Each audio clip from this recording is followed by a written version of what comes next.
En 3 ans, un État enclavé reprogramme ses leviers. De l'or raffiné localement aux routes pavées par des jeunes formés, en passant par l'accès énergétique, la logistique aérienne et des stocks intérieurs, les marchés ajustent leurs signaux, les prix se lissent, les délais se raccourcissent, et des dépendances anciennes perdent du pouvoir sous l'effet de décisions coordonnées qui déplacent la valeur, retiennent les recettes, réduisent de la contrebande et reconfigurent les attentes régionales. Que change cela pour vous si Ibrahim Traoré réussit à court terme ? Une bascule silencieuse, mais mesurable maintenant. La promesse est précise, montrer comment des choix d'infrastructures pris ensemble déplacent les coûts réels plutôt que les slogans. Le bénéfice pour le spectateur tient en une ligne. Stabilité des prix, fiabilité des services, risque mieux contenu. L'enjeu dépasse un pays enclavé. Il concerne des chaînes de valeur qui relient carburant, métaux, fret et alimentation, où chaque friction se répercute vite sur les ménages à revenus fixes comme sur les entreprises sensibles au délai. Ici, la thèse n'idéalise pas. Elle teste. Si l'or reste au pays, les recettes changent de trajectoire. Si l'accès énergétique devient planifiable, les chocs se dissipent. Si les routes ne tiennent, la légitimité circule avec les biens. Ces mécanismes, portés par l'agenda d'Ibrahim Traoré, promettent une réduction des intermédiaires et une montée en compétences locales, mais exposent aussi des risques de sabotage, de dérive de qualité et de discipline budgétaire. Et maintenant, une question simple mais décisive. Une décision invisible aujourd'hui peut-elle réduire une facture demain ?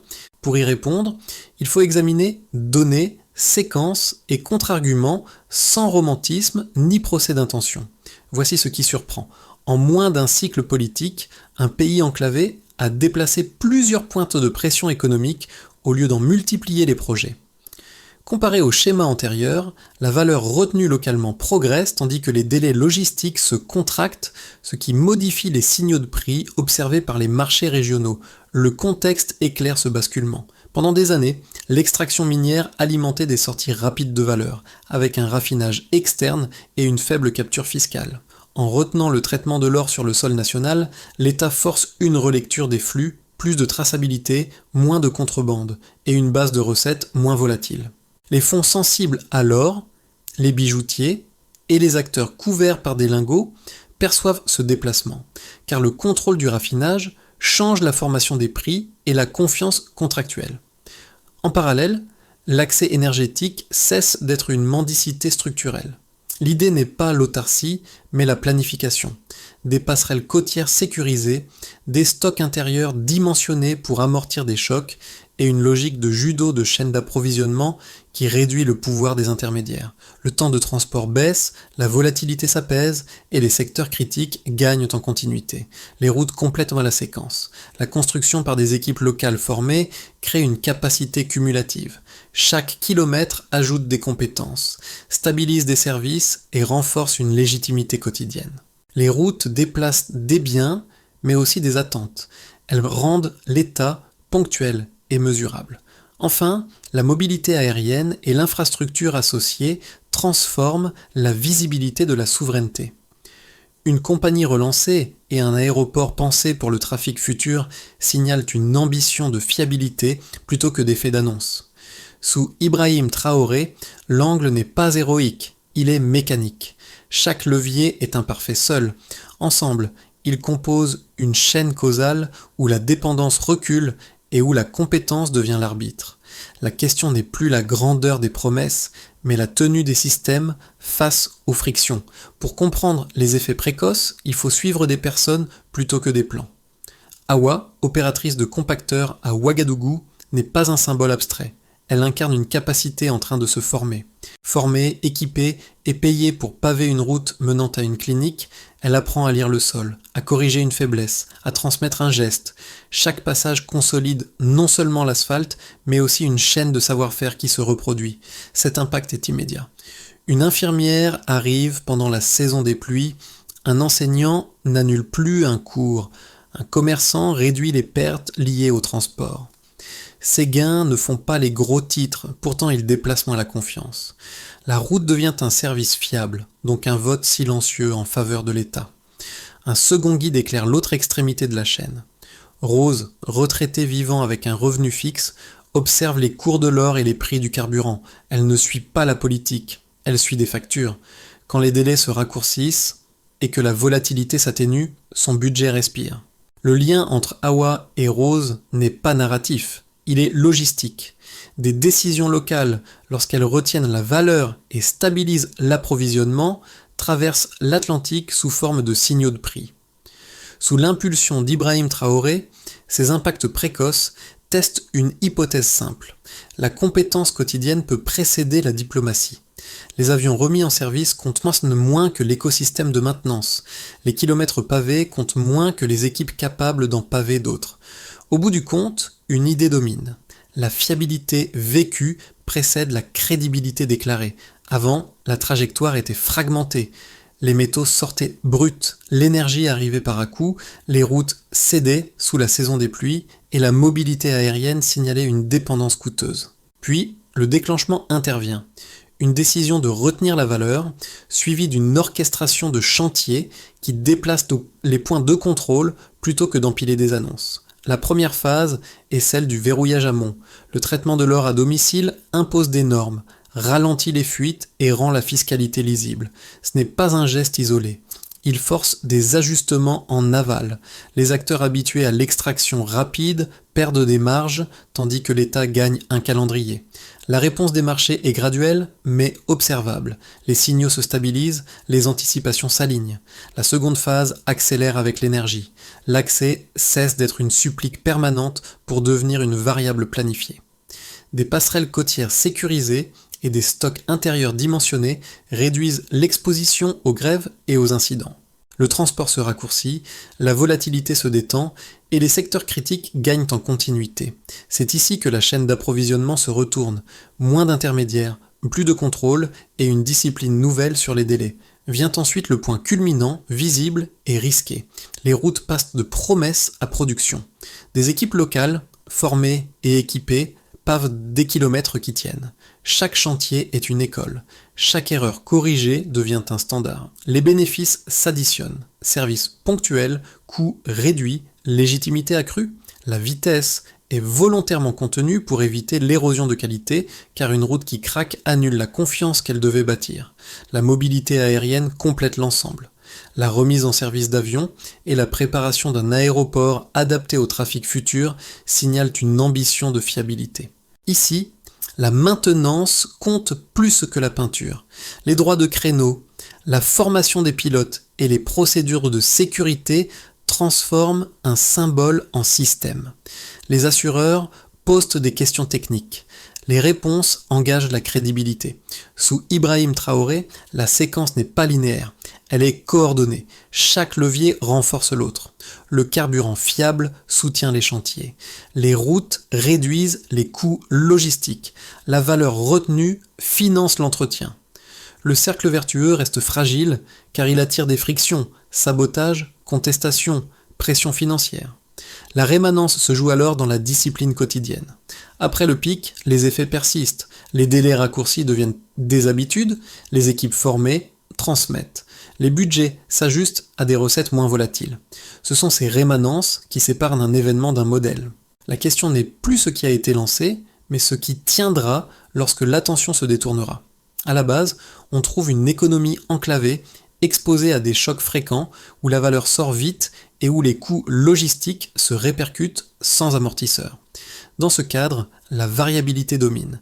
Les délais s'allongent, les prix oscillent, et la prévisibilité devient une exception coûteuse. Ce qui change, une réduction graduelle de cette variabilité lorsque plusieurs leviers sont activés ensemble et maintenus. Un premier indicateur se détache et il concerne la valeur retenue. La valeur retenue. Avant, l'or quittait le territoire pour être transformé ailleurs, avec une traçabilité limitée et des recettes fiscales fragmentées. Après la décision de traitement local, la chaîne se densifie, la capture de valeur augmente, la contrebande recule et la fiscalité gagne en lisibilité.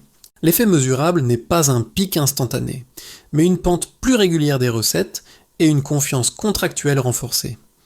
Les acteurs sensibles alors, des fonds aux bijoutiers, ajustent leurs anticipations parce que le point de contrôle a changé. Un deuxième indicateur suit naturellement celui de la volatilité énergétique. La volatilité énergétique. Avant, l'approvisionnement dépendait d'événements exogènes, grèves portuaires, incidents de transport, aléas climatiques. Après l'accès planifié via des passerelles sécurisées et des stocks intérieurs, l'amplitude des chocs se réduit. Les délais de transport raccourcissent, les interruptions critiques deviennent moins fréquentes et les secteurs dépendants gagnent en continuité. Ici, le delta se lie dans la stabilité. Moins d'arrêts imprévus, une planification plus fiable pour les hôpitaux, les agriculteurs et les transporteurs. Un troisième indicateur complète le tableau, celui de la productivité logistique. La productivité logistique. Avant, les routes fragiles imposaient des coûts cachés. Perte de marchandises, retards scolaires, services intermittents.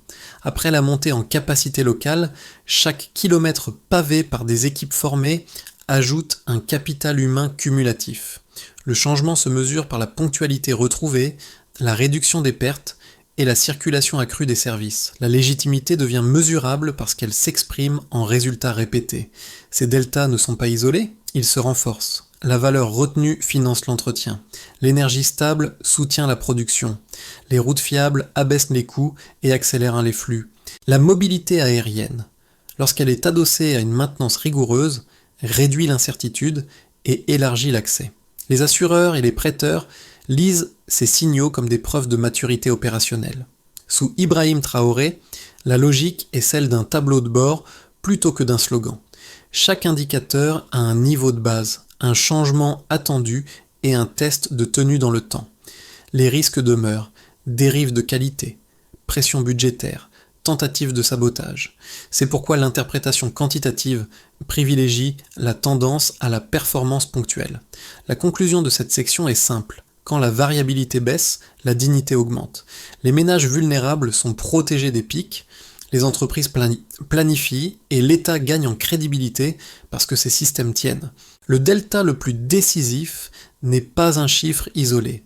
C'est la fiabilité répétée qui transforme des promesses en preuves. Une première objection mérite d'être prise au sérieux. La concentration de projets accroît les risques d'échec systémique. Si une raffinerie rencontre des problèmes de sécurité, si les routes se dégradent par manque de normes, ou si la maintenance aérienne flanche, l'effet de confiance peut s'inverser rapidement. Cette critique rappelle que la vitesse peut masquer des défauts et que l'accumulation d'infrastructures expose à des pannes corrélées. Elle souligne aussi la tentation de sacrifier la qualité à l'affichage politique. Une deuxième objection, tout aussi solide, s'impose. Le déplacement des intermédiaires crée des perdants puissants. Courtiers, importateurs et réseaux habitués aux fuites de valeur peuvent répondre par des frictions, des campagnes de discrédit ou des actes de sabotage. Dans ce cadre, l'État risque de sous-estimer le coût de la contestation et la discipline requise pour protéger des systèmes critiques. La réforme devient alors une bataille d'usure, pas une simple exécution technique. La réponse, pour être crédible, doit rester factuelle. D'abord, la conception privilégie la redondance opérationnelle. La maintenance, les audits et la formation continue réduisent la probabilité d'une panne unique catastrophique. Ensuite, la cadence est volontairement contenue, mieux vaut moins de kilomètres qui tiennent que des centaines qui craquent. Ce choix sacrifie la vitesse médiatique au profit de la fiabilité mesurée. Face aux perdants, la stratégie n'est pas l'affrontement rhétorique, mais la transparence procédurale. Des appels d'offres lisibles, des inspections publiées et des stocks documentés réduisent l'espace du soupçon. Les systèmes qui fonctionnent produisent leur propre défense. Quand les délais baissent et que les services te tiennent, les récits adverses perdent en crédibilité. Sous Ibrahim Traoré, l'arbitrage central oppose charisme et routine.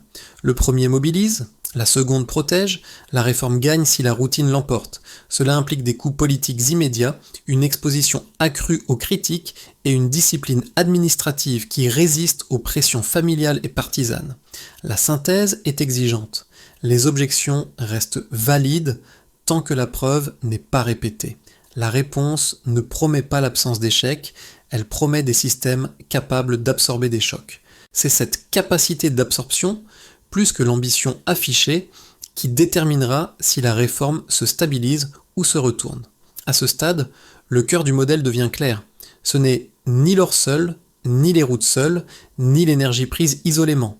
Le pivot est la coordination qui transforme des symboles en leviers mesurables. Quand les systèmes parlent entre eux, la valeur cesse de fuir par défaut. La raffinerie n'est crédible que si l'énergie est stable. Les routes n'abaissent les coûts que si le carburant est disponible. La mobilité aérienne n'élargit l'accès que si la maintenance tient. Ce couplage réduit la variabilité et c'est là que le changement de régime se produit. À mi-parcours, l'évidence devient opérationnelle. La fiabilité n'est pas une promesse, c'est une routine. Les listes de contrôle comptent plus que les inaugurations. Les audits valent plus que les discours. Les formations répétées pèsent plus que les annonces. Cette hiérarchie renverse les incitations habituelles car elle récompense la tenue dans le temps plutôt que l'effet immédiat. Sous Ibrahim Traoré, la révélation centrale est pragmatique. Le pouvoir n'est pas dans la grandeur des projets, mais dans leur synchronisation. Une panne isolée n'emporte pas l'ensemble si les interfaces sont solides. Une critique médiatique s'éteint si les délais restent courts et les services continuent. Ce point médian change la lecture de tout ce qui précède et de ce qui suit. La question cesse d'être « que lancer ?» elle devient « que maintenir ?» chaque jour, sans exception. C'est cette bascule qui prépare les conséquences concrètes à venir. Pour l'État, la première conséquence est budgétaire et opérationnelle. Lorsque la valeur est retenue et que les flux deviennent prévisibles, la planification gagne en crédibilité. Les recettes cessent d'être erratiques, l'entretien peut être programmé et les arbitrages sortent de l'urgence permanente. La légitimité ne repose plus sur l'annonce, mais sur la tenue. Route praticable, énergie continue, service régulier. Sous Ibrahim Traoré, cette stabilité conditionne la capacité à résister aux pressions externes, car un État qui tient ses systèmes négocie autrement. Pour les entreprises, locales comme régionales, l'effet est d'abord logistique. Des délais plus courts et plus fiables réduisent les coûts de cachet, stock de sécurité, pertes, pénalités. La visibilité sur l'énergie et le carburant permet d'investir sans surdimensionner les marges de risque. Les transformateurs agricoles gagnent en valeur ajoutée quand les intrants arrivent à temps et que les produits finis circulent sans rupture. La concurrence se déplace alors du privilège d'accès vers la compétence opérationnelle. Pour les ménages, l'impact se lit dans la vie quotidienne. La baisse de la variabilité protège les plus vulnérables des pics de prix. Les services continus, santé, éducation, transport réduisent les taxes invisibles que sont les retards et les détours. Une route qui tient après la pluie, un réfrigérateur de vaccin qui reste froid, un atelier qui travaille après le coucher du soleil. Ces détails cumulatifs améliorent le bien-être sans slogan. La dignité devient pratique, pas déclarative. Pour la région, enfin, les conséquences dépassent les frontières. Des chaînes d'approvisionnement plus stables amortissent les chocs et limitent les effets dominos. Les prix régionaux se lissent, la migration contrainte recule lorsque des emplois locaux deviennent viables et la coopération prend un sens concret autour de corridors fiables. Les partenaires extérieurs lisent ces signaux. Assureurs, prêteurs et logisticiens ajustent leurs évaluations lorsque la fiabilité est démontrée.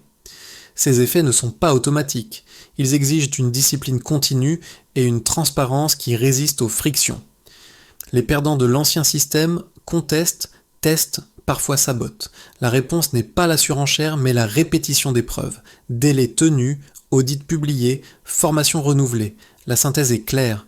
Quand les systèmes tiennent, les bénéfices se diffusent à 4 niveaux, du budget public au foyer, de l'atelier au corridor régional. Sous Ibrahim Traoré, l'enjeu n'est pas d'accélérer encore, mais de maintenir ce socle. La question devient alors collective. Qui accepte de récompenser la fiabilité et qui préférera la fragiliser par intérêt de court terme? Si l'on se place dans un scénario de base, la continuité est maîtrisée. Les systèmes tiennent sans accélération excessive. La raffinerie respecte les normes, l'énergie reste planifiable et les routes maintenues absorbent la saison des pluies. Les délais logistiques demeurent aux Alzheimer courts, les interruptions critiques restent rares et la crédibilité progresse par accumulation. Les marchés lisent une trajectoire stable. Pas d'euphorie, mais une prime de risque qui se contracte lentement. Dans ce cadre, l'enjeu principal est la discipline administrative. Les audits réguliers, la formation continue et l'entretien programmé deviennent la routine qui protège l'ensemble. Le gain n'est pas spectaculaire, il est durable. Si l'on imagine un scénario plus optimiste, l'effet d'entraînement s'installe, la coordination produit des rendements croissants, la valeur ajoutée locale attire des investissements complémentaires, les chaînes de transformation s'épaississent et la mobilité aérienne fiable élargit l'accès régional. Les coûts baissent par volume et par apprentissage. Les partenaires ajustent leurs engagements lorsque la fiabilité est prouvée trimestre après trimestre. Les ménages ressentent une stabilité accrue, les entreprises investissent avec moins de marge de sécurité et la région bénéficie de corridors plus prévisibles. Ce scénario exige une rigueur accrue. La réussite attire l'attention, donc des tentatives de déstabilisation. Et si l'on envisage un scénario défavorable, la friction devient cumulative. Une faiblesse de qualité, une dérive budgétaire ou une panne médiatisée rompt la confiance. Les délais s'allongent, la volatilité revient et les critiques trouvent un terrain fertile. Les couteaux cachés réapparaissent parce que les assureurs se durcissent et la planification recule vers l'urgence. Ce scénario n'est pas un effondrement instantané, c'est une érosion. Les systèmes cessent de se renforcer mutuellement et deviennent des silos vulnérables. Une recommandation de méthode traverse ces trois scénarios. Gouverner par conditions plutôt que par promesses, si les audits sont publiés à temps, alors la confiance résiste. Si la formation est documentée et renouvelée, alors la qualité tient. Si l'entretien est financé avant l'expansion, alors la capacité dure. Cette logique si, alors, n'assigne pas de probabilité. Elle clarifie les leviers de contrôle. Sur un horizon de 6 à 12 mois, le test n'est pas l'annonce suivante. C'est la répétition des mêmes gestes, aux mêmes standards, sous pression. La trajectoire dépendra moins des discours que de la constance. La question ouverte reste simple. Quelle routine choisit-on de protéger quand l'attention se déplace ? Pour le spectateur, l'enjeu n'est pas l'adhésion à un récit, mais l'effet sur des routines concrètes. Quand les systèmes deviennent fiables, la vie quotidienne gagne en prévisibilité.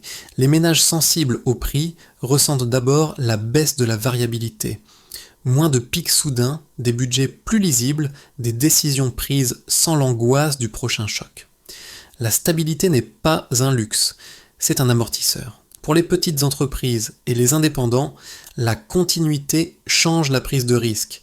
Des délais fiables réduisent les stocks de précaution, libèrent de la trésorerie et encouragent l'investissement modeste mais répété. Un atelier qui peut compter sur l'énergie et le transport embauche et forme. La compétence devient rentable parce que l'environnement cesse de punir la planification. Pour les travailleurs des services essentiels, l'impact est immédiat. Des routes praticables et une énergie stable permettent d'assurer des tournées complètes, d'ouvrir des écoles à l'heure et de maintenir des chaînes du froid. La qualité du travail s'améliore parce que l'exception devient rare. La dignité professionnelle s'enracine dans la fiabilité des outils. Pour le citoyen informé, enfin, la grille de lecture évolue. Les débats quittent le terrain des intentions pour celui des preuves répétées. On juge des systèmes, pas des slogans. Cette exigence protège contre la fatigue civique. Elle récompense la constance plutôt que l'éclat. Sous l'impulsion d'Ibrahim Traoré, cette approche invite le spectateur à un déplacement simple. Observer ce qui tient quand l'attention baisse. Le bénéfice personnel n'est pas spectaculaire, il est cumulatif. Des factures plus stables, des services continus et un environnement où l'effort quotidien n'est pas annulé par des ruptures évitables. La question devient alors intime et pratique. Quelles preuves attendez-vous pour accorder votre confiance et combien de temps êtes-vous prêt à les observer ? Pour commencer, la première étape concerne la gouvernance quotidienne. Désigner des responsables opérationnels clairs pour chaque système critique, avec des mandats écrits, des calendriers publics et des critères de performance simples. Qui ? Des équipes techniques indépendantes des cycles politiques. Quand ? Immédiatement, avec des revues mensuelles. Comment mesurer ? Respect des délais, taux d'incident, publication des audits. Ensuite, la deuxième étape consiste à privilégier la maintenance avant l'expansion. Allouer des budgets protégés à l'entretien des routes, des installations énergétiques et des flottes aériennes avant tout nouveau lancement. Qui ? Gestionnaire d'actifs formés et certifiés. Quand ? avant chaque saison à risque. Comment mesurer disponibilité des équipements, temps d'arrêt, conformité aux normes? Puis, la troisième étape vise sur la formation continue. Documenter les heures de formation, certifier les compétences et instaurer des recyclages réguliers. Qui? Centre de formation accrédité et maître d'apprentissage. Quand? Cycle trimestriel. Comment mesurer? Taux de certification, réduction des erreurs récurrentes, transfert de compétences. Enfin, la quatrième étape renforce la transparence des achats. Publier les appels d'offres, les résultats et les contrôles qualité pour réduire les zones grises. Qui? Autorité de contrôle et société civile qualifiée. Quand? À chaque marché. Comment mesurer? Délai de publication, recours traité, écart corrigé. Et pour terminer, la cinquième étape est la coordination intersystème. Aligner énergie, transport et logistique pour éviter les silos. Qui? Une cellule de synchronisation. Quand? Réunion bimensuelle. Comment mesurer? Cohérence des calendriers, réduction des goulots. Sous Ibrahim Traoré, cette feuille de route privilégie la constance à l'effet d'annonce. Elle ne promet pas l'absence de risque. Elle organise la capacité à les absorber. La réussite dépendra d'une seule chose, tenir ses routines quand l'attention médiatique se déplace. Êtes-vous prêt à juger la réforme à l'aune de ses preuves répétées, plutôt qu'à la force des discours? La boucle se referme là où elle a commencé, non pas sur un discours, mais sur des gestes répétés. Hawa ajuste son casque, reconnaît une faiblesse du sol, corrige avant que la fissure n'apparaisse. Ce détail renvoie au motif central. La dignité se construit dans l'entretien.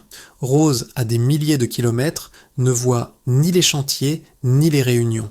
Elle voit des factures plus prévisibles et un quotidien moins heurté.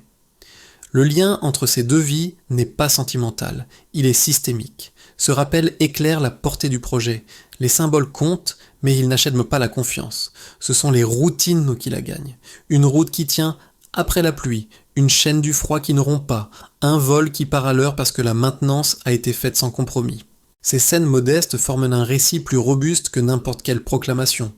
Sous Ibrahim Traoré, le motif n'est pas l'exception héroïque, c'est la normalité fiable. La mémoire collective, souvent invoquée, devient utile lorsqu'elle guide des standards présents. Honorer des figures du passé n'a de sens que si les promesses d'aujourd'hui sont tenues au grand jour, sans raccourci. La phrase à retenir est simple et volontairement sobre. La compétence quotidienne est la seule émotion durable. Elle résiste au bruit, aux critiques et à l'oubli. Si ce rappel touche juste, c'est parce qu'il renvoie chacun à une mesure concrète, ce qui fonctionne quand personne ne regarde. La conclusion n'exige ni applaudissements ni camp. Elle propose un choix de regard. Si l'on accepte d'évaluer des réformes par la fiabilité plutôt que par l'éclat, alors chacun peut agir à son niveau. Partager une analyse fondée sur des preuves plutôt qu'un slogan. Soutenir des partenariats qui financent l'entretien et la formation, pas seulement les rubans. Récompenser les produits et services qui démontrent une chaîne de valeur tenue dans le temps. Ce cadre n'absout personne.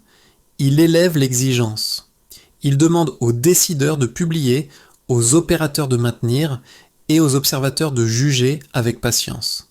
Sous Ibrahim Traoré, le pari n'est crédible que s'il est mesuré sans indulgence. La dignité n'est pas un récit. C'est un standard. La question finale reste volontairement ouverte et civique.